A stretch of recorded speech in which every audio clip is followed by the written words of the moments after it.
mind expert and a shiatsu massage therapist. And what I do is I help women who are in narcissistic and toxic relationships figure out how to get out of them, how to deal with them, how to overcome them, how to survive them, but most importantly, how to take their body back from somebody else. You know, one of the biggest challenges that women find in narcissistic relationships is not the relationship itself. It's how they're reacting to what's going on. So today we're going to talk a little bit about that. So the title is How Little Red Riding Hood, Sexy, Savvy, Smart Little Red Riding Hood Ended Up in a Relationship with the Wolf. So narcissism is something that we all carry. It's the survival mechanism. And we all become way more narcissistic when we're under stress, which is how everybody is feeling these days, under stress. And so what happens is that feeling craziness comes out in how we behave. Have you noticed that people are going online randomly and nice people are going on and attacking other people for their beliefs or their politics? People can't even watch, or look at Facebook sorts of things anymore because it's so divisive, because it's so stirs up so much anger and so much division. And that's what's been happening.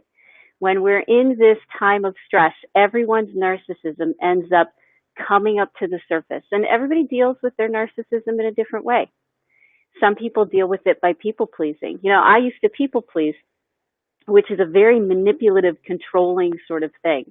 You are doing something for the sole express purpose of trying to get someone to do something different, to be nice to you, to take better care of you, to stop yelling at you, to stop being crazy.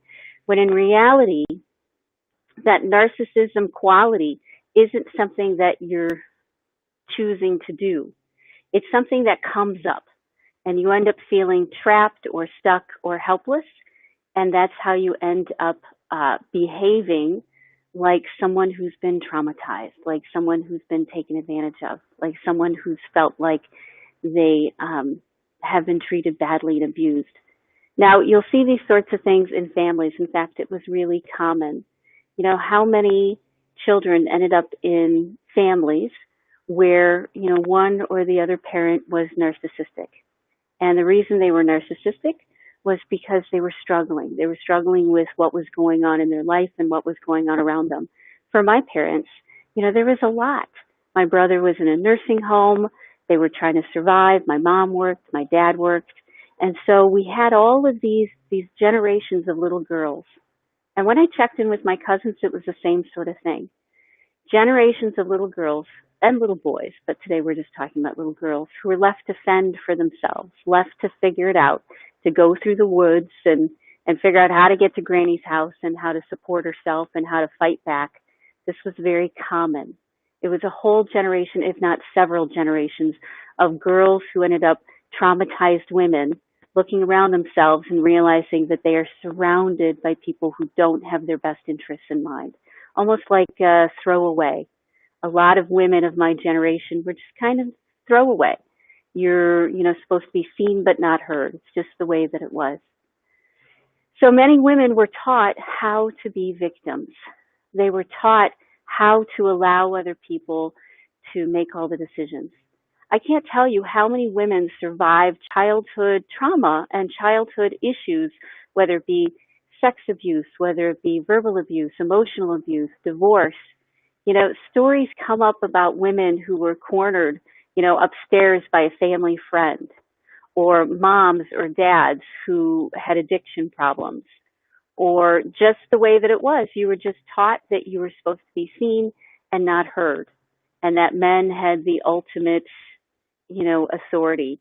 I remember when I was a kid, we would put all of the food around my dad so that he would feel that he had, that everything was there for him, so that he had all the food. He had all of the power and the control, and it was just normal. And for my mom and my family, it's, how we showed love and care. But there were a number of people that, as they got more stressed out, found that, hey, someone will put up with my stuff. It was these generations of women who are now, high up in the corporate ladder, who made it through childhood issues on their own, by themselves, and powered through. And they became successful mothers and wives and volunteers in the community and entrepreneurs and healers and service workers.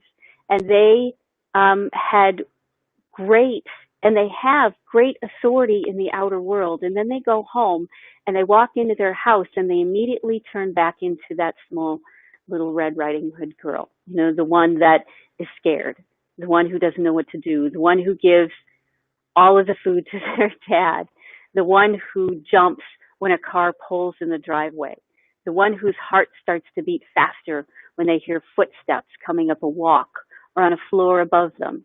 These are all normal things that happened to many little girls when they were growing up, probably you at some certain level, because there was a narcissist in your life. There was somebody who their main focus was their own survival.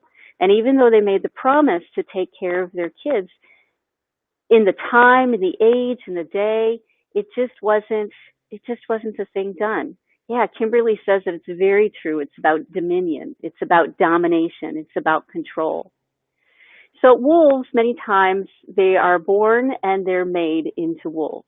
So they've got that underlying dysfunction, ADD, ADHD, whatever's going on, and then some overlying trauma.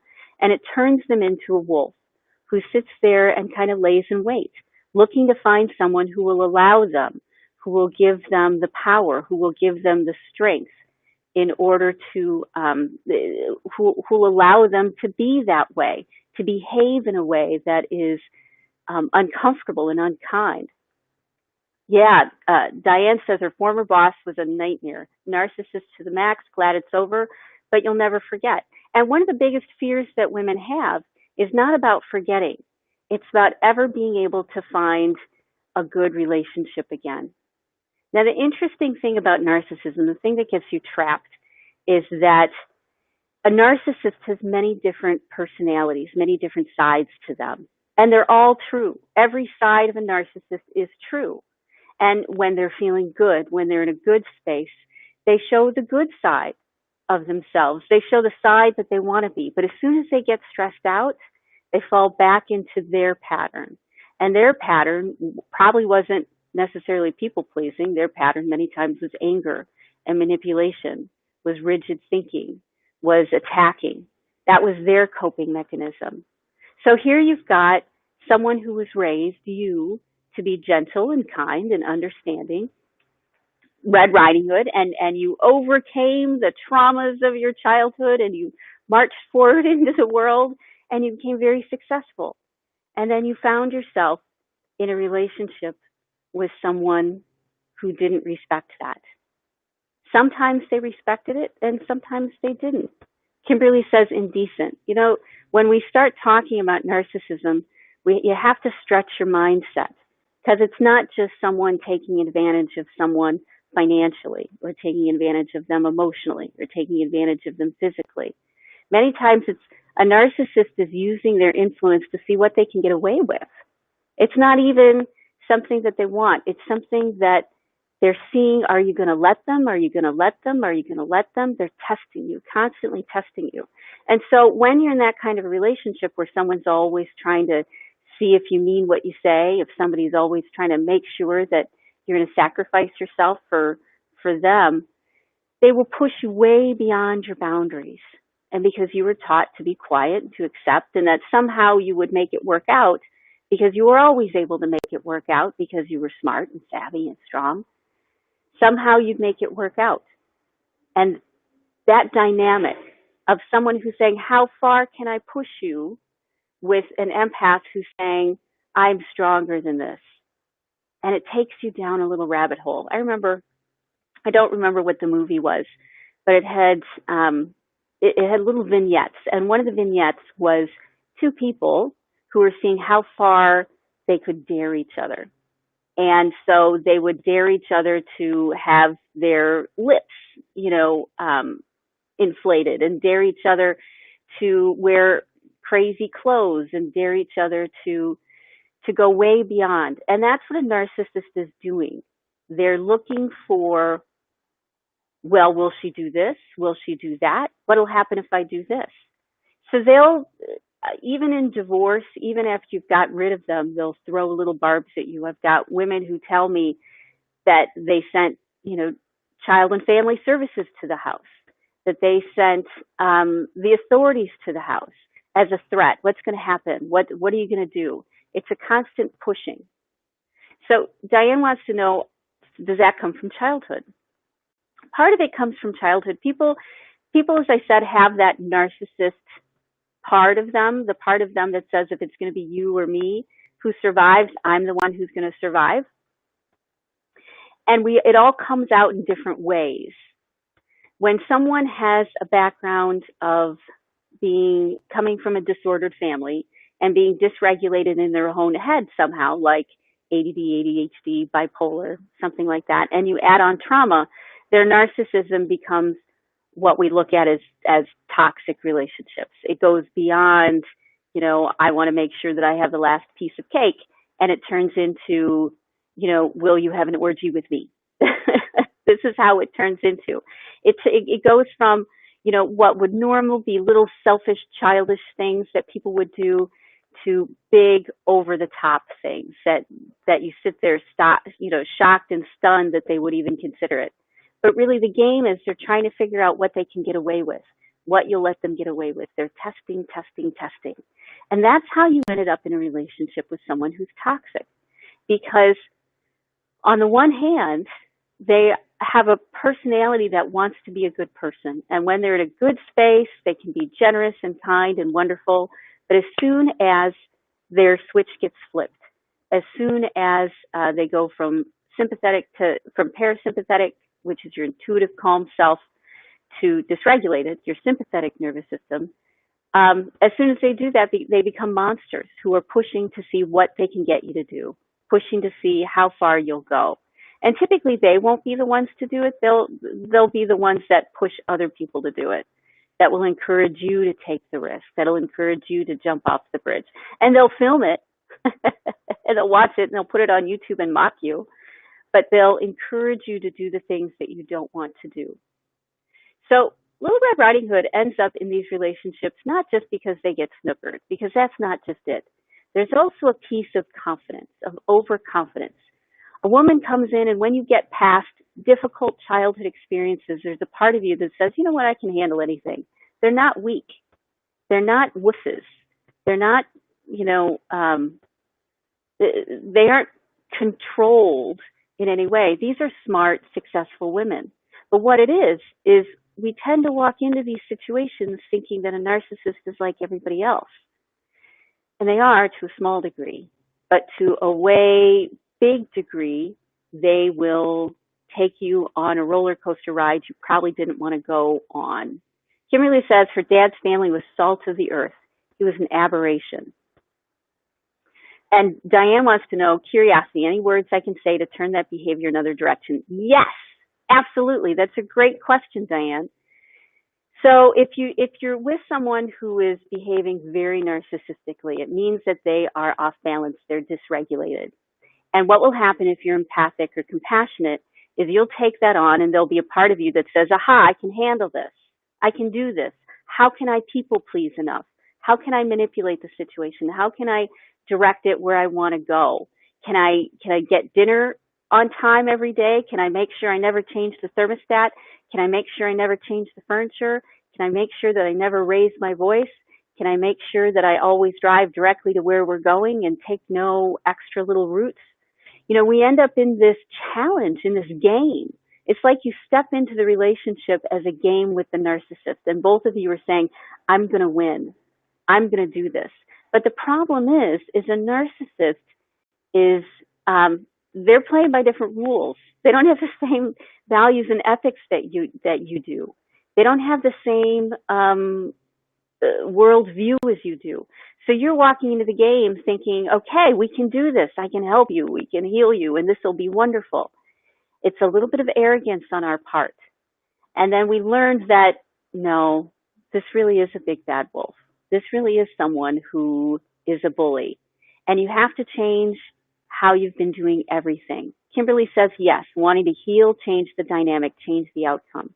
The only way you can change the outcome with a narcissist relationship is to is to heal yourself. Because when you stop playing the game of tit for tat, when you stop playing the game of who's strongest, who's smartest, who's most creative, who can win, and it sucks us in. You get into that little bit of competition. You're like, I can do this. I'm not going to be railroaded. I'm not going to be beaten down. I can handle this. And then you make more and more and more compromises trying to solve the puzzle. And the problem is you're solving the wrong puzzle. The puzzle isn't about controlling the narcissist. The puzzle is about controlling yourself. Yes, a pirate's moral code, Kimberly, exactly.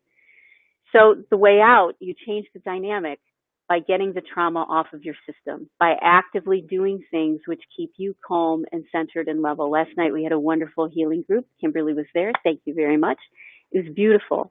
We were able to spend an hour and a half and get our system regulated and calm. And the more you do that, the more you spend time in nature, the more you take those walks, the more you hug the tree, the more you speak your mind, then the more regulated you get.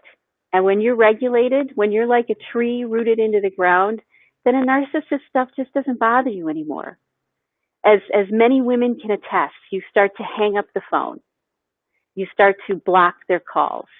You start to not respond. Even when in the past they were some of the scariest, meanest people that you knew that would eat your grandmother. You start to realize that you're the one who has the power. So you get a different outcome from a narcissist relationship by showing up to the relationship differently. For some women, it's about not showing up at all. For other women, it's about showing up and standing up for themselves. Other women, it's about, getting an equitable divorce that's graceful and peaceful. So you get to decide what direction you want to go with this, what you need. But you need to start working on that. You need to start working on being happy and healthy and well balanced. And you have to give yourself permission to do those things, because if you don't, that's how you ended up in this relationship. Because somebody taught you a long time ago that what you wanted and what you needed in your personal life didn't matter, that your job was to take care of men or take care of someone else. Someone taught you this, and they scared you enough into it thinking that it was true. But that's not how the world works. If you don't stand up for yourself, if you don't respect yourself, if you don't love yourself, then there are narcissists out there, and those narcissists will take advantage of it, and you won't know if they're lying or telling the truth, and you won't know if they really will drop your baby. You don't know if they really will steal your car. You don't know if they really will, send you photos of them with someone else. You don't know these things because a narcissist doesn't have the same values that you do. So you need to respect where they're at, and you need to respect where you're at, and start working on the things that you have control over, which is yourself, which is your emotions. And when you focus on that first, you'll find your narcissist relationship either goes away or it gets better. Because many narcissists are people who are way stressed out and they don't know how to handle their stress. And when you learn how to handle your stress, it starts to change how everybody works together. Either because you get rid of the person, as I said, or because you don't engage with them the same way. Suddenly, it doesn't bother you that they're having a temper tantrum. You just recognize that they're having one and you let them go. You say, oh, you're having a temper tantrum. Okay. And then you come back later when they feel better. You stop putting the judgmentalism. You stop being angry about all of that. And you start realizing that you need to love yourself first. Diane said she finally decided with her boss that she doesn't deserve this and she needed to forgive him, not because he deserved forgiveness, but because she deserved her inner peace. And that's the change. You are right on, Diane.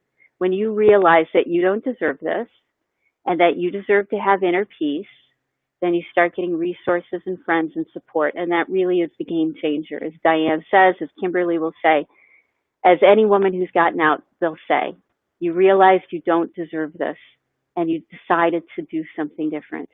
And it can take a little while to clean some of those things up, those old beliefs and those old feelings and those old traumas. It can take some help. It can take some support. But you'll find that every time you take a step in that direction, life gets easier.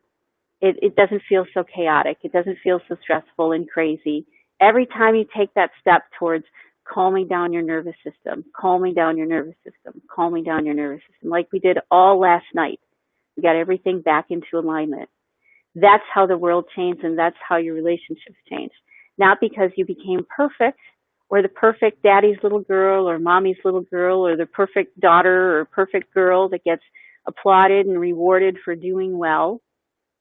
You know, you stop becoming that, someone who is just a toy or a plaything or a puppet of other people, and you start realizing that you're their equal. And only when you give yourself the nourishment and the love that you deserve will things start to change. Yes, Kimberly says boundaries with consequences. Absolutely. And that's how it happens.